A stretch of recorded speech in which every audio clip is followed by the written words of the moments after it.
Assalamualaikum students, hope you will be fine by the grace of Allah. Let's start our lecture in the name of Allah, who is the most merciful and the most beneficent. Today our lecture number 11 is, the topic of lecture number 11 is unit number 5 and it is operations with integers. इसको हम लोगों ने आज discuss करना है। तो उसमें हम लोग एडिशन, सब्ट्रैक्शन और मल्टीप्लिकेशन को डिस्कस कर चुके हैं। आज हम लोगों ने डिस्कस करना है डिवीजन ऑफ इंटीजर्स को, कि हमने इंटीजर्स को कैसे डिवाइड करना है। इसमें हम लोग डिवीजन की जो इंटीजर्स को डिवाइड करने की रूल्स और प्रॉपर्टीज़ हैं उनको डिस्कस करेंगे। तो ये जो प्रोसेस है division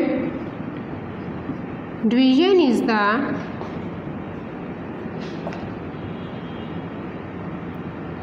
reverse process of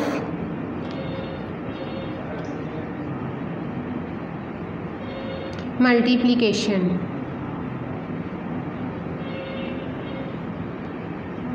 it means जब हम टू इंटीजर्स को डिवाइड कर रहे होते हैं तो जो हमारे पास डिविडेंड होता है वो इक्वल होता है डिवाइज़र मल्टीप्लाई कोशेंट। अगर हम डिवाइज़र को कोशेंट के साथ मल्टीप्लाई करते हैं तो अगेन हमारे पास डिविडेंड आ जाएगा। ओके, इसके बाद हम इसके रूल्स और प्रॉपर्टीज़ को डिस्कस करते हैं। रूल्स एंड प्रॉपर्टीज़ ऑफ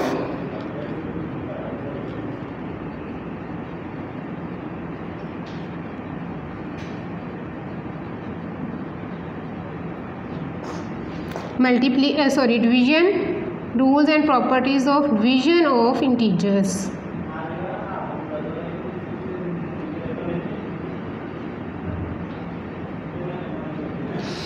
तो स्टूडेंट्स, जैसा कि हमने मल्टीप्लिकेशन की प्रॉपर्टीज़ को डिस्कस किया था, डिवीजन की प्रॉपर्टीज़ भी सेम वैसे ही हैं कि अगर हमारे पास जो है इंटीजर्स के साथ लाइक साइन है, जब हम टू इंटीजर्स को डिवाइड कर रहे हैं अगर उनके साथ लाइक साइन है तो हमारे पास कोशेंट जो है वो पॉजिटिव होगा। तो ये प्रॉपर्टी है for integers of like signs,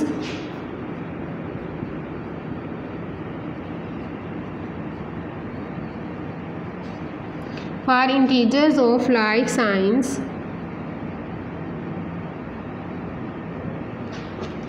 the quotient is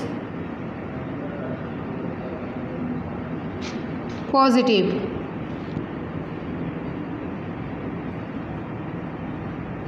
means two integers के साथ अगर हमारे पास लाइक साइन आ रहा है या हमारे पास न्यूमरेटर और डिनोमिनेटर में जो इंटीजर्स हैं दोनों के साथ लाइक साइन है तो जो कोशेंट होगा, आंसर होगा, उसके साथ हम पॉजिटिव साइन यूज़ करेंगे।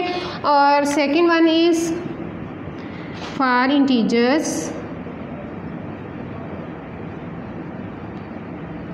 of unlike signs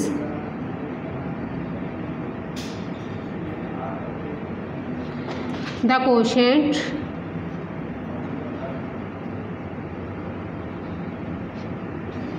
is negative।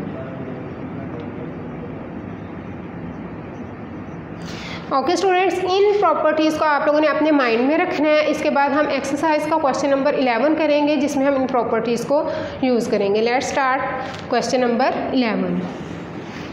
Exercise 5B question number 11।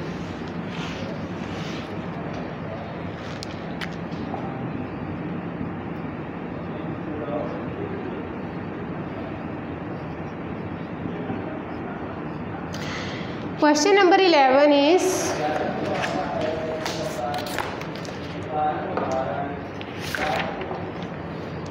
perform the following divisions.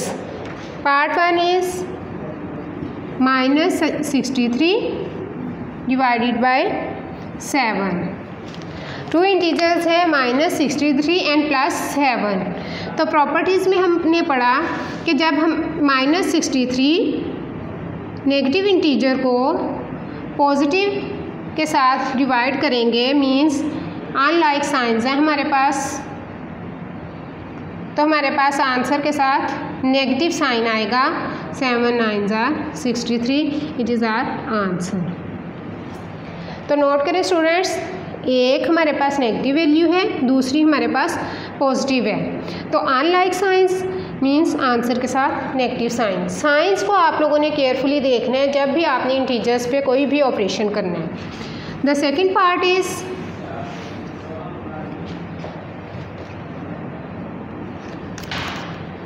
-56 divided by -8. There are the like signs. Common sign is negative. सो जब हम -56 को डिवाइड करेंगे -8 से तो ये इक्वल होगा -56 divided by -8. The sign with quotient और answer will be positive. 8 7s are 56. Next वो पार्ट सेम इसी तरीके से आपने सॉल्व करने हैं. इसके बाद हम क्वेश्चन नंबर 12 को सॉल्व करते हैं. Fill in the blanks. Question number 11 के बाद आपने सॉल्व करना है question number 12. Fill in the okay students, question number 12 है हमारे पास फिल इन द ब्लैंक्स. इसमें हम लोग यूज़ करेंगे वो प्रॉपर्टीज़ जो हम लोग पीछे डिस्कस कर चुके हैं. फिल इन द ब्लैंक्स में डिस्ट्रीब्यूटिव प्रॉपर्टी ज़्यादा यूज़ होगी. इसमें फिल इन द ब्लैंक्स. ठीक है.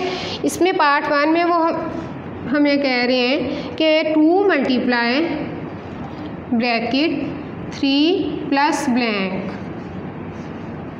And it is equal to 2 multiply 3 plus 2 multiply -3. Students, distributive property में हम लोगों ने ये चीज़ डिस्कस की थी. Distributive property of multiplication over addition में कि इधर हमारे पास जो आंसर आता है वो इक्वल होता है 2 multiply first integer plus 2 multiply second integer. तो सेकेंड इंटीजर हमारे पास होगा -3. -3 is the second integer. The next property fill in the blank is -3 multiply bye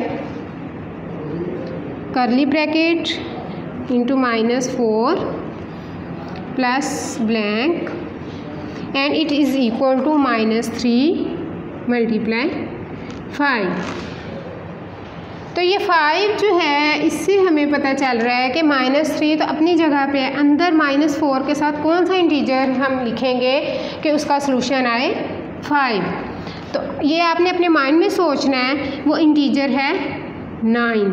9 को अगर हम +9 को -4 के साथ सॉल्व करेंगे तो प्लस माइनस माइनस होगा. 9 में से 4 को माइनस करेंगे तो हमारे पास 5 आ जाएगा. इसके बाद थर्ड है -11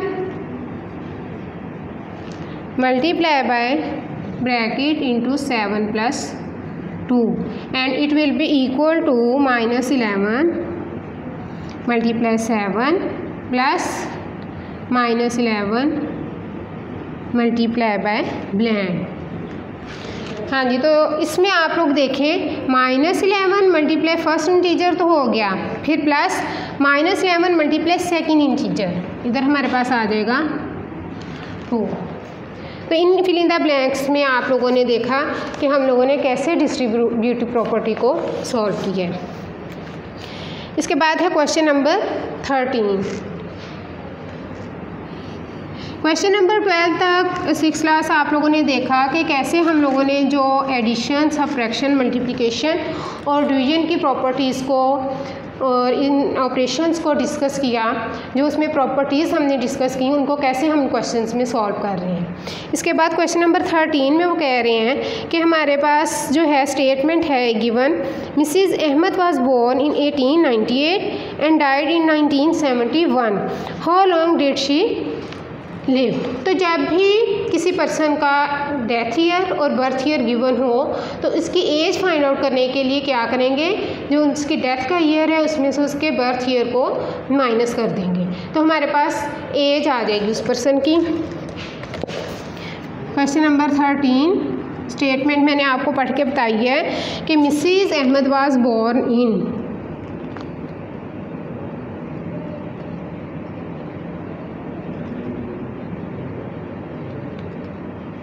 equal 1898 and Mrs. Ahmed was died in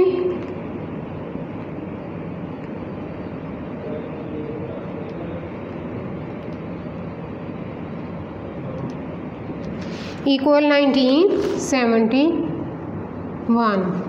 How long did she live?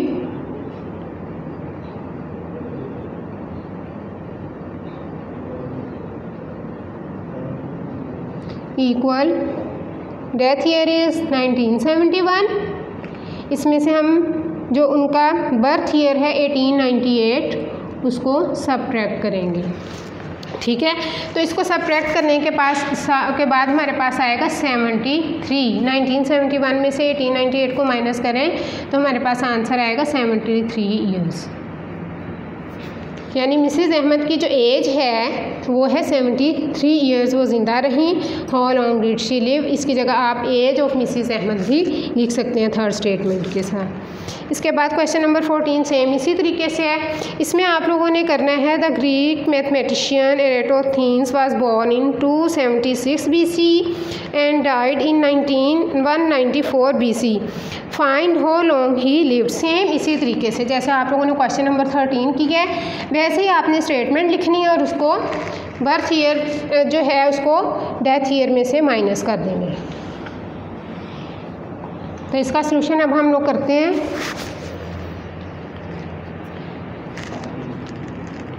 Question number 14 में है एरेटोथेन्स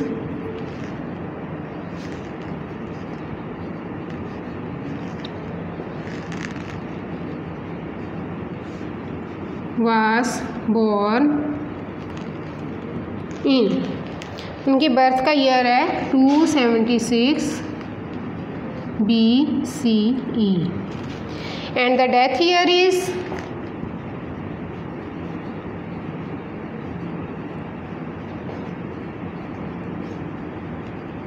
was died in, death year है 194 BCE. How long he lived?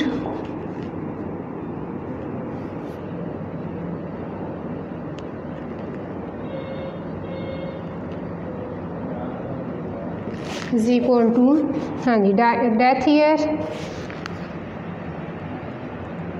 जो है इसमें हम बर्थ ईयर में से डेथ ईयर को माइनस करेंगे। 276 में से हम माइनस कर देंगे 194 को, तो हमारे पास उनकी एज आएगी। हम क्वेश्चन नंबर 14 सॉल्व करते हैं। The statement of lecture number 14 is the Greek mathematician Eratosthenes was born in 276 BCE and died in 194 BCE. Find how long he lived. सबसे पहले हम इसकी स्टेटमेंट लिखते हैं। एरेटोथेन्स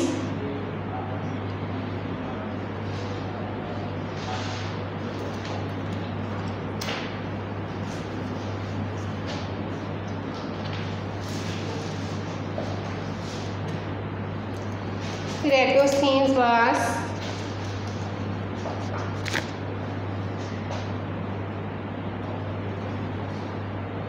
born in equal 276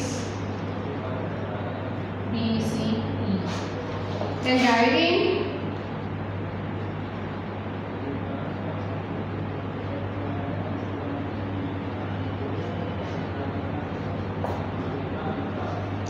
194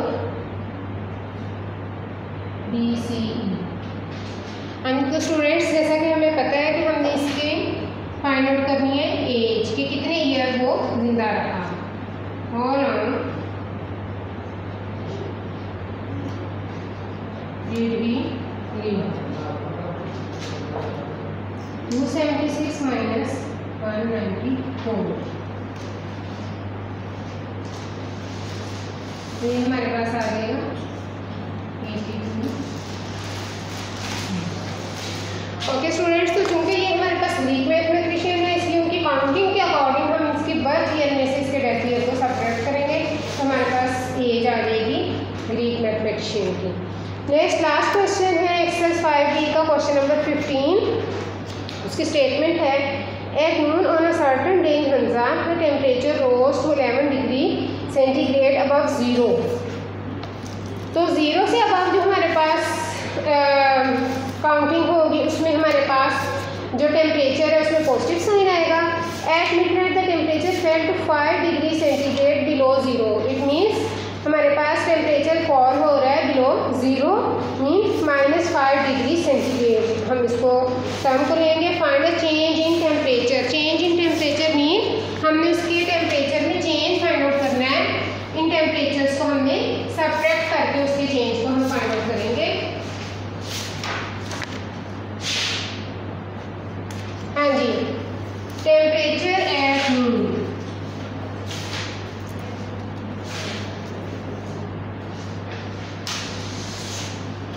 तो पहले से जो टेम्परेचर है वो अबव ज़ीरो है और वो राइज कर रहा है 11 degree centigrade. Temperature at midnight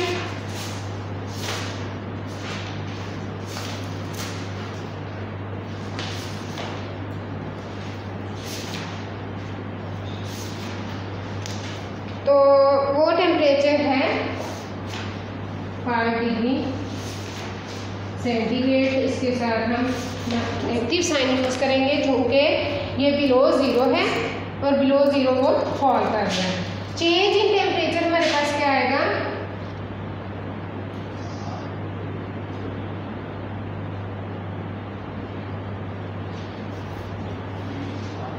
change in difference. हमने 11 डिग्री सेंटीग्रेड में से माइनस करना है -5 डिग्री सेंटीग्रेड को। तो ये हमारे पास आ जाएगा 11 डिग्री सेंटीग्रेड माइनस और माइनस प्लस 5 डिग्री सेंटीग्रेड। ये हमारे पास टेम्परेचर जो चेंज हुआ वो 16 डिग्री सेंटीग्रेड हमारे पास आंसर है। ओके स्टूडेंट्स, तो हमने इसमें इस लेक्चर में और इस पूरे लेक्चर नंबर 10 और 11 में हमने देखा ऑपरेशंस विद इंटीजर्स को। उसमें हमने एडिशन, सब्ट्रैक्शन, मल्टीप्लिकेशन और डिवीजन की प्रॉपर्टीज़, उनके रूल्स को डिस्कस किया। उसके बाद हमने इन्हीं प्रॉपर्टीज़ और रूल्स को माइंड में रखते हुए हमने एक्सरसाइज 5B को सॉल्व किया। तो ये हमारे पास एक्सरसाइज का लास्ट क्वेश्चन है। मैं उम्मीद करती हूँ आपने इस लेक्चर को गौर से सुना होगा। आप इसको अच्छे तरीके से समझें और इसकी प्रैक्टिस करें। अल्लाह हाफिज़।